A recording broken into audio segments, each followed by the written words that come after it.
Madam Chairman, Your Excellencies, I'm very honoured to be with you here today. I want to just give you a quick synopsis of what I'm going to be addressing you about. I'll be looking at the global shift of templates from a United Kingdom perspective.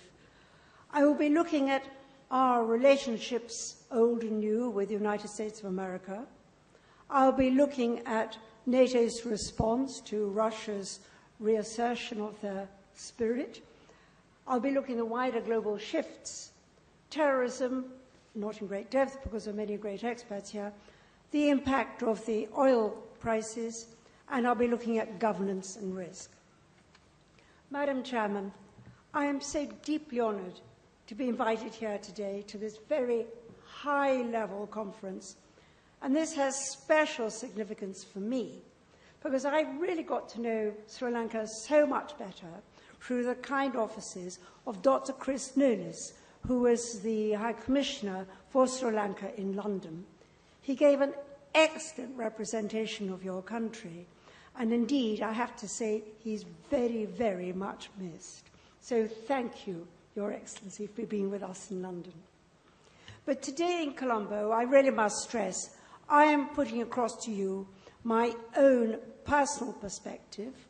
It has to be said, being free from the mantle of government is glorious, and the advantage being that I can put across and represent some widely held points of view of those in senior roles in government and indeed outside. It has been accepted that there has been a global shift in our templates. Henry Kissinger on geopolitics is grand and gloomy. In short, he says, geopolitics is a bit of a mess. His book, World Order, just published, is well worth the read. And in his view, order is under attack from all sides. European power, diminished by 2 world wars, has disappeared down the rabbit hole of European Union integration. America, still just the preeminent superpower, has become a reluctant enforcer and balancer. Asia contains rising states with China and India, which have no tradition of thinking about power in the Western terms. And in the Middle East, rampaging Islamists are committing mass murder to impose a caliphate run according to their interpretation of the rules of the Quran. So where does the United Kingdom stand in all this? There is a view that the United Kingdom has pulled back from global participation. In truth, we punch way above our weight, as there are those here who can testify for our work in Afghanistan and indeed in the Middle East and in Iraq. This autumn, the British government will publish its Strategic Defence and Security Review for 2015 to 2020. There has indeed been an 8% fall in real terms in defence budget for the last year, with reconfiguration of armed forces and major equipment cuts. And indeed, as a result of that, there's been an outcry about the reduction of capability. And as the Defence Secretary, Michael Fallon, has made very clear, he is no pushover, and he is indeed a real diplomat, and I've known him from my years in the House of Commons. He quite rightly is focusing on the new threats that have emerged since 2010, a newly assertive Russia and the rise of Islamic State, to name but 2. He uses these as a lever and to real effect. He will be backed by the chairman of the Defence Select Committee, Dr. Julian Lewis, who I know well from our days when we coordinated a campaign to resist the anti-nuclear protest movement in the 1980s. He's a hawk, and quite rightly will be representing the views of Parliament. Members of this conference will find that Britain will always respond to a need when the security of any NATO country is at stake, and outside where interests are affected. But, and this should be noted, the United Kingdom government is becoming much more its own man and independent-minded. And in this, I really refer to our special relationship with the United States. It is indeed under review. This has undoubtedly had an effect on our relations with the US. The special relationship has changed. Historically, when the US came to our aid, there was a price to pay. This happened in the First World War and again in the Second World War. In each case, the bill crippled our economy. And today, it has become one way. The US calls on Britain for active military support, then pays too little attention to our advice. I believe that the reason there is a holdback on publishing the Chilcot inquiry as to exactly what happened in the run-up to the US invasion in Iraq and the UK support we gave is that there is indeed embarrassing material showing how the then Prime Minister Tony Blair was reduced to the role of useful idiot in the eyes of the US. Certainly, no surprise to me when I recall my own visits prior to that period, meeting with the State Department and with the Pentagon. And at no point did I feel a real respect or understanding of the huge personal and political risks that Tony Blair was taking on their behalf. And when Iraq had been invaded by the US, with Carl Bremer installed as governor, our own Sir Jeremy Greenstock was deputy governor. In fact, he was totally ignored and overruled when he did offer important advice on how to manage Iraq. The UK, after all, had had many centuries of experience in the Middle East. Just 18 months later, Sir Jeremy resigned in total frustration. The special relationship was not working. So fast forward this year to 2015 in March.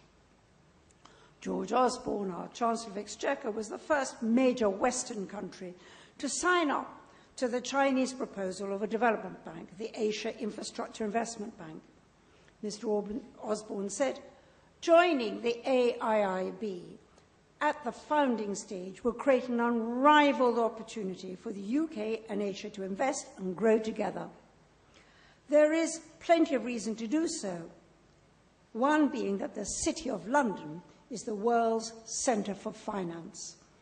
But such a decision drew wrath, anger, and fury from Washington. The US National Security Council was dead against it, for it created competition for their own World Bank, which the US regards as its own. And the pressure on Mr. Osborne to reconsider was fierce. The US said they were wary of Britain's constant accommodation of China, hoping gloomily that they trusted the UK would push the AIIB for the highest standards of governance. Public chastisement is becoming a habit, but to no avail. And the latest round came during the general election that we've just had, and during the campaign when Prime Minister David Cameron refused to confirm if his government would continue with its commitment of 2% of the national budget for defence spending. This is a domestic matter, an internal matter, and with a disciplined approach to managing and balancing our economy. It is our affair. But Washington didn't see it that way. They launched a massive campaign to anyone who would listen, insisting we should maintain our obligations to NATO. I have to say that only Estonia maintains that 2% defence spending, and they can really ill afford it, although I understand their nervousness. US diplomats started referring to the UK as Great Shrinking Britain. The head of the US Army, General Raymond Odierno, ploughed in with being very concerned and used every public opportunity to express his views. President Obama was robust on this when he met Mr. Cameron during the G7 summit in Germany. And it has to be said that I have encountered many a senior person, British person, being robustly challenged while in Washington. And I myself was faced with this by the US Embassy in London. The truth is, nobody likes being pushed around. We make decisions our own way. And as it was, Mr. Cameron held his own ground, and he said, we have to make our own decisions in our own time and make an announcement in the proper time. Much later, in fact, the message was put out that the UK would meet the spending pledge, but only in the light of its own threat assessment, especially with the surge of Islamic extremism. So all is calm for now. Outstanding issue at the moment is our lack of participation in the bombing mission in Syria. There will indeed be a debate in the House of Commons, and it could be that this will change. I do believe, though, that good friends with long-standing friendships and relationships between countries should still respect the right to manage their own internal affairs. And honest talk, yes, but in an appropriate way, privately, not engaging in raucous megaphone shouting. So let us look now at NATO's challenges for 2015 and 16 and on. There are indeed changes and challenges to NATO. Our borders, for example. Eastern Europe feels vulnerable, from the Baltic states down to Poland, Bulgaria, Romania. Russia's saber-rattling events in Ukraine do not make for comfortable living. To respond, NATO has shifted its strategy to Eastern Europe with the biggest ever exercise in Poland in June. Soldiers from 9 European countries, along with 440 tanks, sent a formidable message responding to a scenario where foreign operatives and militias had fomented instability, with a hostile neighbour massing troops on our border. The message was clear. At the recent NATO summit, they indicated they would reevaluate its nuclear strategy, a response to worrying nuclear signs from the Kremlin. And herein lies the dilemma. Were imposing sanctions helpful? Do they make for better or worse relations with Moscow? Are we understanding properly what the Moscow of today is really looking for? Would it not be better to bolster our own security?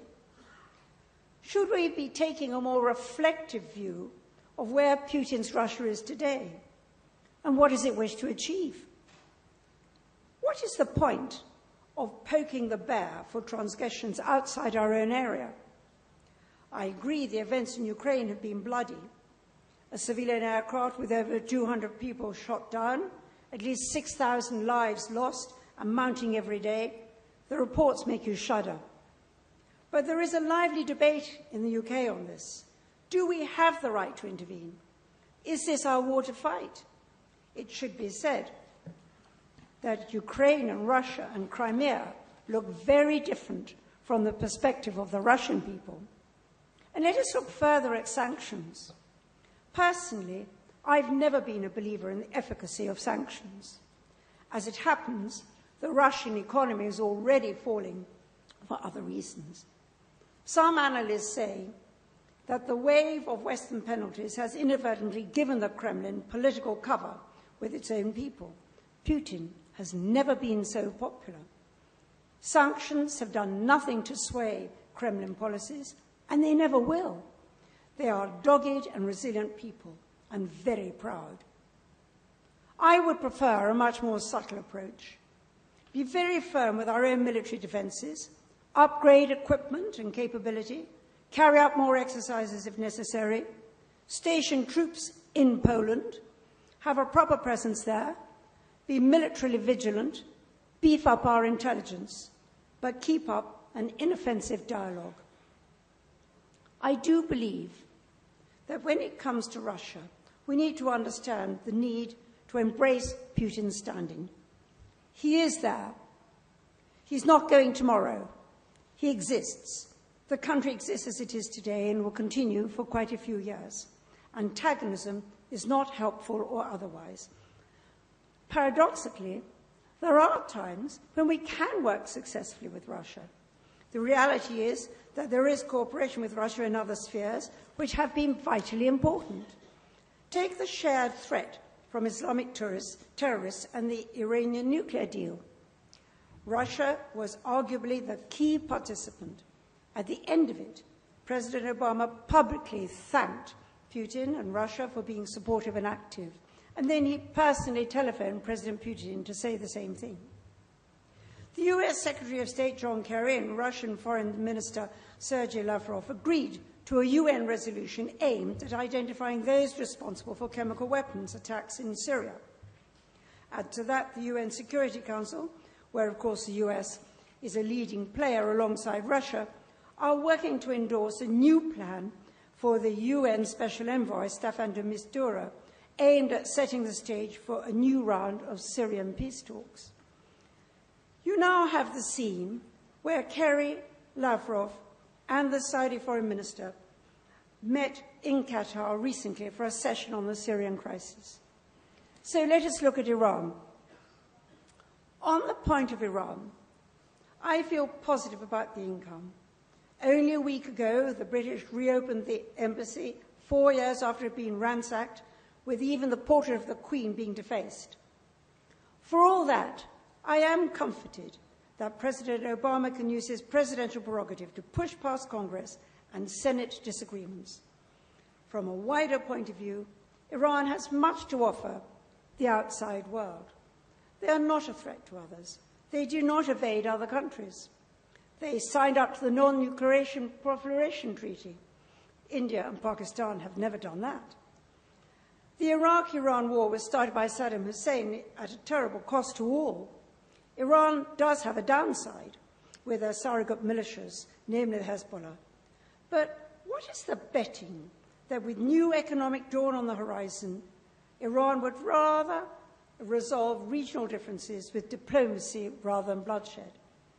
Is it not great that we have an Iranian general working and coordinating with the Americans to deal with ISIS in Iraq? But why isn't there a Russian there general too? We should have them there. And herein lies the shift in templates, with more to come.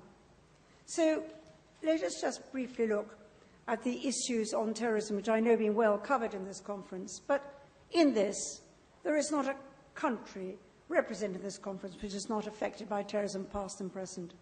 From a British perspective, more resources than ever before are being pumped into monitoring and chasing terrorist activity. Our intelligence services, MI5 and MI6, have been effective in catching conspirators and landing them in jail. The shock, of course, is that many of the world's most unpleasant terrorists are in fact UK citizens, born and bred in the UK, but albeit of a different heritage. Terrorism presents a serious and sustained threat to the UK and UK interests abroad. Take Tunisia, where 38 British tourists were shot dead at a Sousse tourist holiday resort, only 3 months after 21 tourists were killed in March. Another attack only in August was thwarted. As a result of this, and following a visit to Tunis by the Foreign Secretary Philip Hammond, our Home Office Secretary Theresa May, they were unhappy about the lack of security in Tunisia. All British tourists were advised to fly home immediately, all 3,000 of them. The reality is, Tunisia, in the aftermath of all their civil wars, don't have the capacity to provide real security for tourists. No country is safe. But I think, in a sense, the coming together of sharing intelligence information is absolutely vital. We are, unfortunately, rather hidebound by national interests, and I do feel that if ever there should be a real advancement in combating this common cause, there must indeed be greater sharing of intelligence information cross-border. Sadly, it doesn't always happen. But I have to say, if we look at future dilemmas, let us just quickly look at the geopolitics of oil. The collapse in oil has undoubtedly had an impact on all the countries, particularly those who are oil-dependent. And there are fears that this could trigger a seismic shift in the global balance of power. President Putin's grip on power could be under threat as Russia's economy has entered recession for only the second time since 2000. There are now 23 million Russians living below the poverty line. Some analysts fear that Putin may launch another military campaign in Ukraine, or even the Baltics, to protect the Russian community, so they say, or, more likely, to distract Russians from their country's growing economic problems. Iran was keen to strike a deal over nuclear issues driven by lower oil prices, The lifting of sanctions will attract huge investment, create a broad economic base, and make them better equipped to cope with a permanent readjustment in the oil price. But let me just finally turn to governance. In the end, we look at the geopolitics of world order, but how much of this is dependent on good governance? Without good governance, corruption, theft, and fraud abound. Governance can provide the climate for a private sector economy to flourish. Government sector employment does not bring natural growth. It might mean control, but in the end it hinders social and economic development. Governments with high unemployment, poor housing, health and education, leaving the bulk of the GDP to go to defence and the military, are vulnerable. The result is an aggrieved social underclass who are ripe for incitement and rebellion. The jihadists in the Middle East did not have to look far for desperate young men starved of a future. They were ready for recruitment. My view is that the future for a safer world order must lie in governments who give hope and aspiration to its people. This means letting them become stakeholders, devoting hefty budgets to education, training, housing and health. They are key. Liberalise the financial services, making investment easier. Give them every opportunity to build their lives, build businesses. This would lessen the strain on the national government budget. With a full belly and a sense of well-being, the aspirational young will focus their energies on the positives. The appetite for revolt evaporates very quickly. Their lives are assured, if only the politicians would let them. Thank you.